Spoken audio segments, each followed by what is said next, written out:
It is definitely an important milestone, but I think it's a simple milestone in my view. We have a long way to go. The size of any business levels of a bank is a function of the economy. As Indian economy grows, I'm very confident that SBI constitutes 20% of the GDP in terms of the assets. Uh, Business levels could be, of course, more than that. And I'm very confident that as the Indian economy grows, SBI also will be growing in terms of its size. So we had given earlier credit growth guidance of 11 to 12%, but based on our experience in the Q2 and also in the um, you know October month numbers, we have revised our credit growth guidance to 12 to 14%. And this growth is coming in a secular manner, in the sense that it's not only in terms of home loans, it is beyond that, auto loans and MSME loans. And on the corporate side, for the first time in many quarters, we were able to witness good growth rate, around 7.1%. In our kind of portfolio, it's a good growth rate. And in the Q3 itself, we are hopeful that it will touch 10%. Based on this pipeline available for corporate credit and also the visibility of RAM growth rates, we are confident that the credit growth rate can be revised to 12 to 14%. The expectations, first of all, I think we must compliment the RBI for a range of banking related reforms, which I call them reforms, announcements which have been made, which had reinforced the confidence in the Indian banking system. So my view is that the efforts done by the RBI and efforts done by the Government of India in terms of GST 2.0 all are contributing to the robust consumption demand.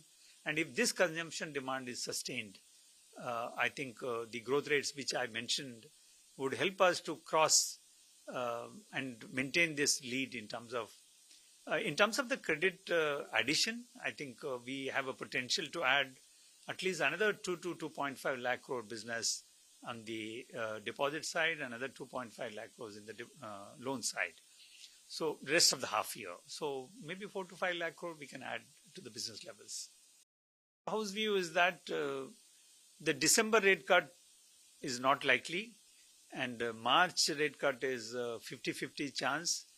So obviously, if the rate cut is front loaded to December, we may have to relook at in terms of the NIM. But we still are sticking to our guidance that NIM through the cycle will be above 3.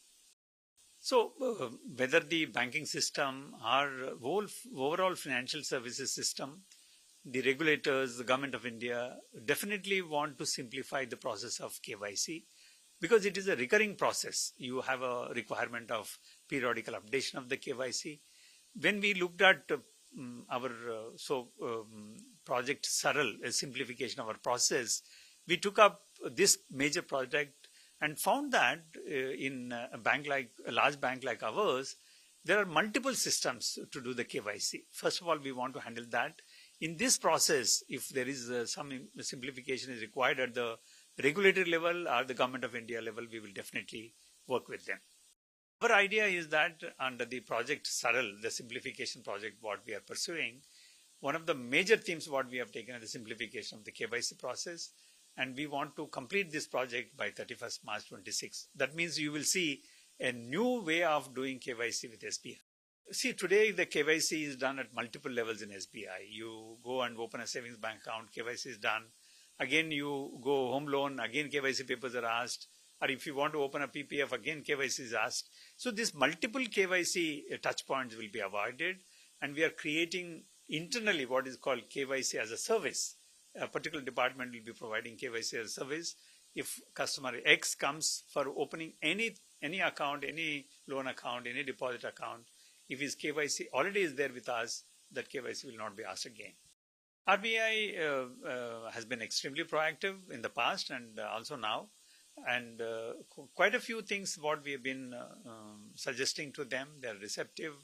They've been able to come out with the draft guidelines and are open to listen to us in terms of what improvement further can be done. I think extremely positive approach by the regulator, and I keep saying that the regulatory approach towards banking activities will be based on the current situation, and I'm sure the regulator feels more confident with the banking environment now and is able to bring out many things which they were not able to do in the past.